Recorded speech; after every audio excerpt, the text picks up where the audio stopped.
Assalamualaikum warahmatullahi wabarakatuh. Bismillahirrahmanirrahim. Wassalatu wassalamu ala rasulillah. Sayyidina Muhammad ibn Abdillah. La hawla wa la quwwata illa billah. Wa ba'du. Baiklah teman-teman semuanya. Izinkan saya untuk menjelaskan pengertian hadis dan segala sesuatu yang berkaitan dengan hadis. Insyaallah.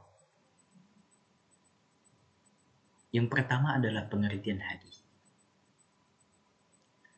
Hadis itu kalau kita tinjau dari segi bahasa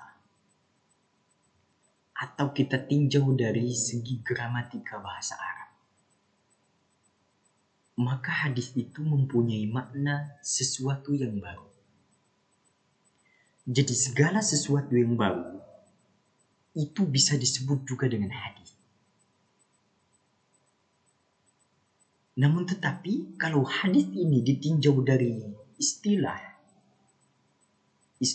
ilmu hadis ataupun secara terminologinya, maka hadis ini adalah ma'udhifa ilan nabi.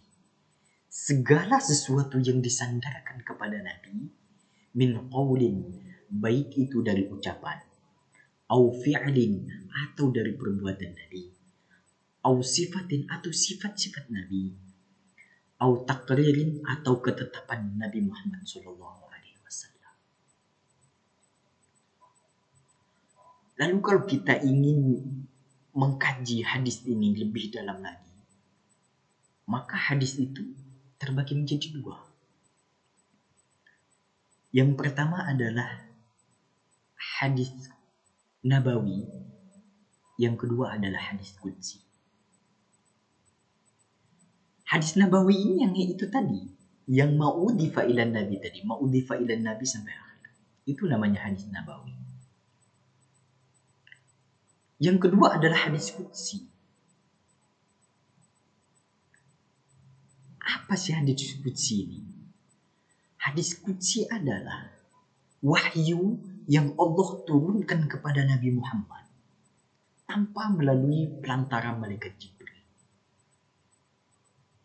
Saya ulang sekali lagi. Hadis qudsi adalah wahyu yang Allah turunkan kepada Nabi Muhammad tanpa melalui pelantara malaikat Jibril. Lalu timbullah pertanyaan, apa perbedaan antara Al-Quran dengan hadis qudsi? Kalau menurut saya perbedaannya itu tidak terlalu serius. Mudah. Kalau Al-Quran itu pertama, kalimatnya itu memang langsung dari Allah. Yang kedua, Al-Quran itu Allah turunkan melalui pelantara malaikat Jibril. Jadi kalau Al-Quran itu Allah turunkan melalui pelantara malaikat Jibril. Lalu kalau hadis qudsi apa? Kalau hadis qudsi itu, yang pertama, lafaz hadisnya itu biasanya diawali dengan qala Allahu azza wa jalla.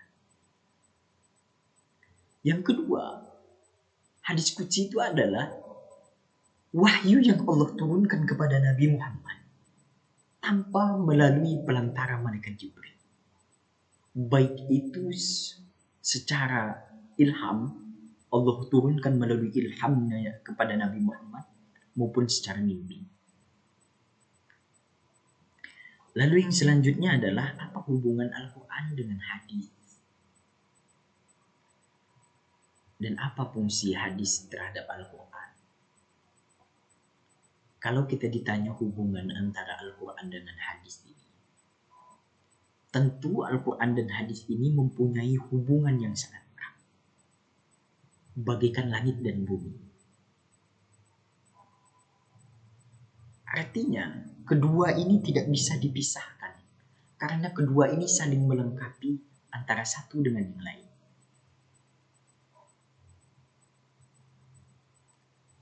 Itu bisa kita lihat dari fungsi hadis itu terhadap Al-Quran.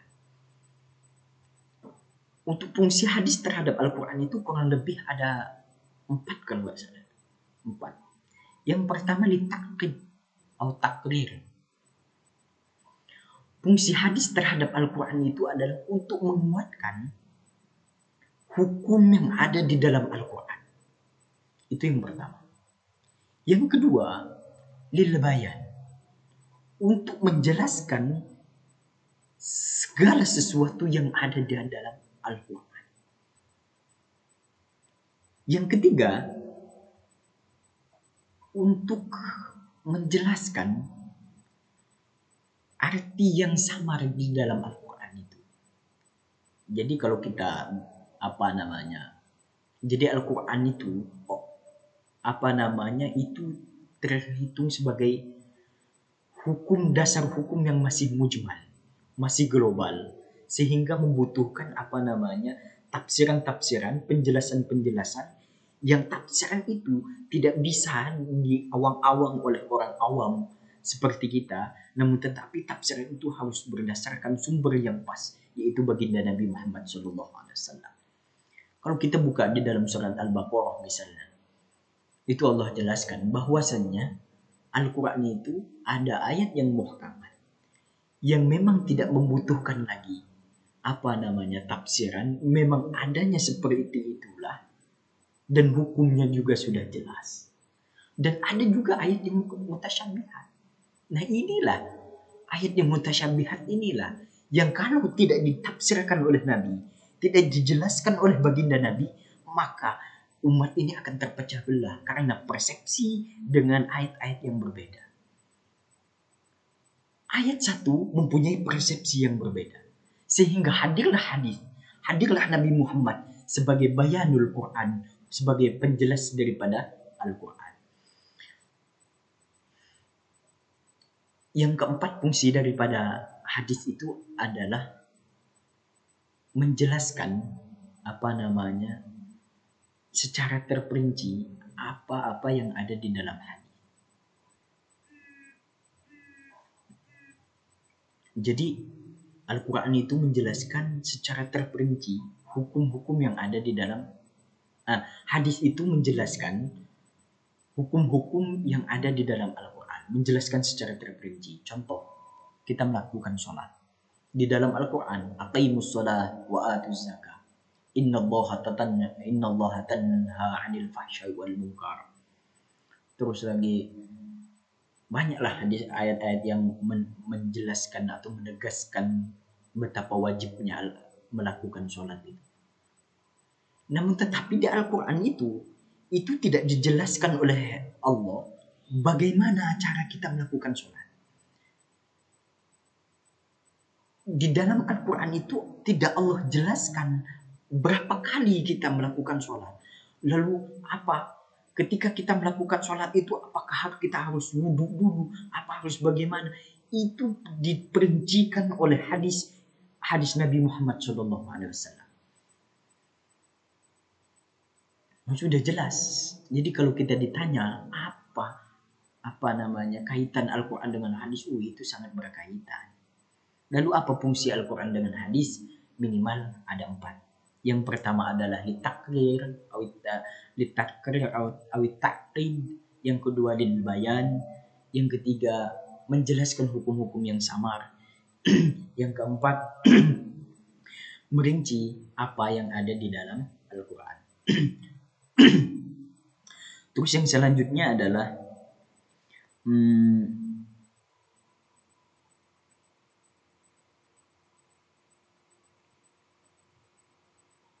apa sumber hukum di dalam agama Islam.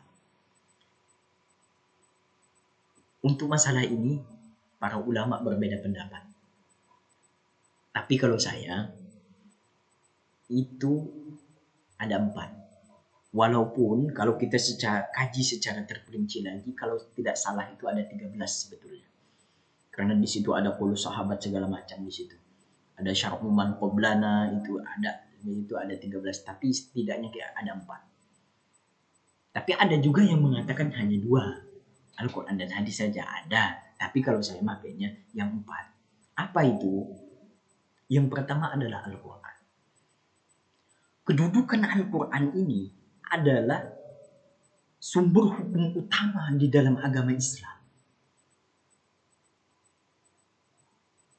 Terus yang kedua adalah hadis. Hadis ini adalah fungsinya sebagaimana yang telah kita jelaskan tadi. Setidaknya untuk lil bayanul Quran, untuk menjelaskan apa hukum yang ada di dalam Al-Quran ini. Terus yang ketiga, ijma' ulama. Kesepakatan para ulama, sebuah ijtihad para ulama untuk menentukan suatu hukum yang hukum itu tidak ada di dalam Al-Quran dan di dalam Al-Hadis. Yang keempat adalah qiyas. Qiyas ini seperti ini. Qiyas itu seperti ini. Contoh. Di zaman baginda Nabi Muhammad SAW, para sahabat itu membayar zakatul fitri itu menggunakan gandum atau kurma. Namun tetapi kita sekarang ini di Indonesia itu membayar zakatul fitri itu menggunakan beras. Kalau kita hanya kembali kepada Al-Quran dan hadis, maka kita tidak akan menemukan satu ayat pun, tidak akan menemukan satu hadis pun yang mengatakan boleh menggunakan beras sebagai untuk keluarkan sebagai zakatul fitri. Tidak ada satu pun itu. Itu adanya kajiannya di qiyas. Para ulama mengkiaskan kalau di zaman baginda Nabi adalah menggunakan gandum atau kurma, yang itu adalah qutil balad, yang itu adalah makanan pokok di zaman itu, maka dikiaskanlah di zaman kita sekarang ini. Makanan pokok kita adalah beras, maka kita wajib mengeluarkan zakatul fitri itu menggunakan dengan beras. Terus yang selanjutnya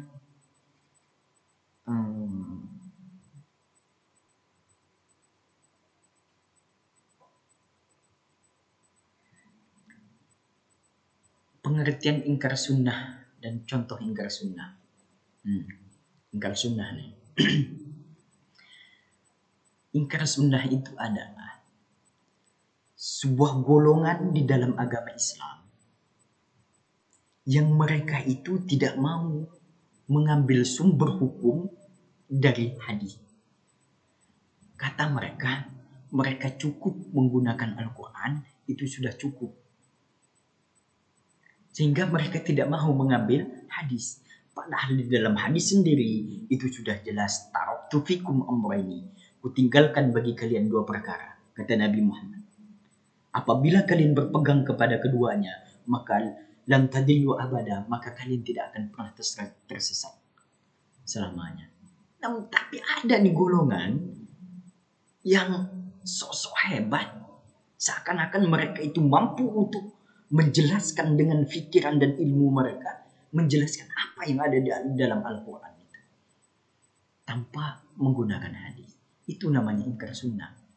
Contohnya apa? Contohnya adalah di YouTube itu. Ada. Kita sekarang ini harus kembali kepada Al-Quran. Tidak boleh lagi kita kembali kepada, tidak perlu lagi kita menggunakan hadis. Itu contohnya ya golongannya orang yang seperti itu. Kalau saya enggak ingkar sunnah. Terus yang selanjutnya adalah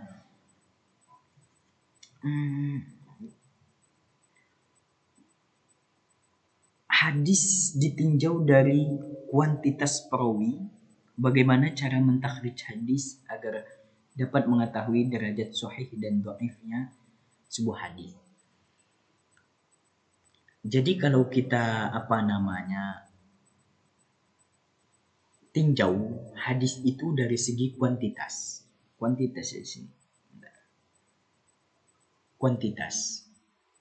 Kuantitas itu adalah jumlah perawi. hadis itu kalau kita tinjau dari jumlah perawi itu ada 3. Yang pertama adalah hadis mutawatir. Apa itu hadis mutawatir? Hadis mutawatir adalah hadis yang diriwayatkan oleh orang banyak, yang mustahil mereka melakukan kesepakatan terhadap sesuatu yang tidak baik. Saya ulang lagi. Hadis mutawatir adalah hadis yang diriwayatkan oleh orang banyak, 10 atau lebih, yang mereka mustahil untuk sepakat untuk melakukan sebuah keingkaran. Ini nanti kalau kita bahas dalam ini dalam benar ini bisa panjang kita pembahasan ini. Karena di dalam hadis mutawatir itu ada mutawatir lafzi dan mutawatir maknawi. Itu kita bahasnya sekilas-sekilas saja ya. Yang pertama tadi hadis, kalau di sini tinjau dari kuantitas itu, pertama hadis mutawatir.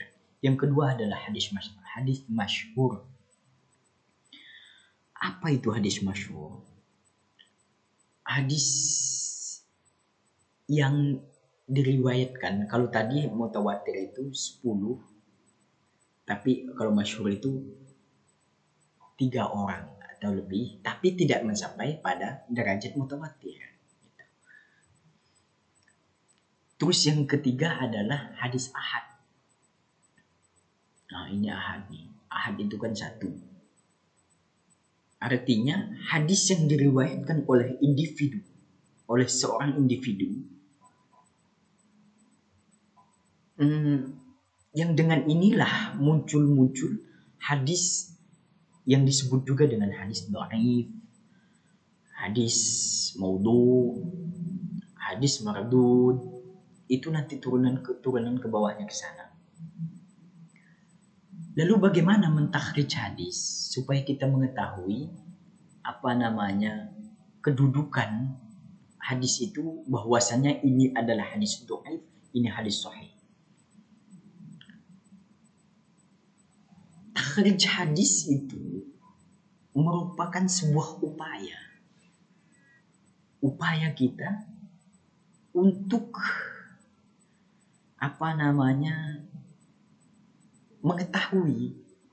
mengetahui hadis tersebut, apakah hadis ini dhaif, apakah hadis ini sahih, apakah hadis ini mardud, apakah hadis ini maudhu. Itu itu namanya takhrij hadis. Lalu bagaimana caranya? Ya tentu itu menggunakan ilmu-ilmu yang memang tidak bisa sembarangan orang itu menggunakannya. Tapi untuk di zaman kita sekarang ini, untuk mentakhrij sebuah hadis itu udah sangat mudah. Kenapa? Karena takhrij hadis itu adanya itu di zaman-zaman ulama-ulama terdahulu. Kalau kita sekarang ini, kita itu udah terima beres. Kita udah tahu ini hadis ini udah jelas semuanya. Ada kitab sunnah, ada sunan, kitab sunan yang 6 itu. Ada Sahih Bukhari, segala dan lain sebagainya. Dari situ aja kita sudah bisa, oh ini hadis dhaif. Jadi kita tuh sekarang itu udah mudah. Tinggal kita mau atau tidak untuk mempelajari itu semua. Nah, terus udah. Ya intinya adalah bagaimana cara kita untuk mentakhrij hadis. Ya tentu kita harus menggunakan ilmu-ilmu yang memang tidak sembarangan orang, yang tidak semua orang itu bisa mentakhrij sebuah hadis. Tapi kalau untuk di zaman era kita sekarang ini, untuk mentakhrij hadis, mengetahui ini hadis dhaif, ini hadis sahih, ini hadis maudhu, segala macam itu udah sangat mudah. Kenapa? Karena usaha daripada ulama-ulama, masyayikh kita dari zaman dahulu itu sudah merangkum sehingga timbullah kitab kutubus sunnah itu, kitab yang 6 itu, ada Imam Bukhari, ada Imam Muslim, ada Imam Abu Dawud, Tirmizi dan lain sebagainya. Jadi kita itu udah mudah, tinggal bagaimana kita, apakah kita ini mampu, mau untuk mempelajari atau tidak, itu aja persoalannya. Ya, jadi mungkin hanya ini yang bisa saya sampaikan. Kurang dan lebihnya saya mohon maaf. Kepada Allah saya mohon ampun. Wallahul muwaffiq ila aqwamit thoriq. Wassalamualaikum warahmatullahi wabarakatuh.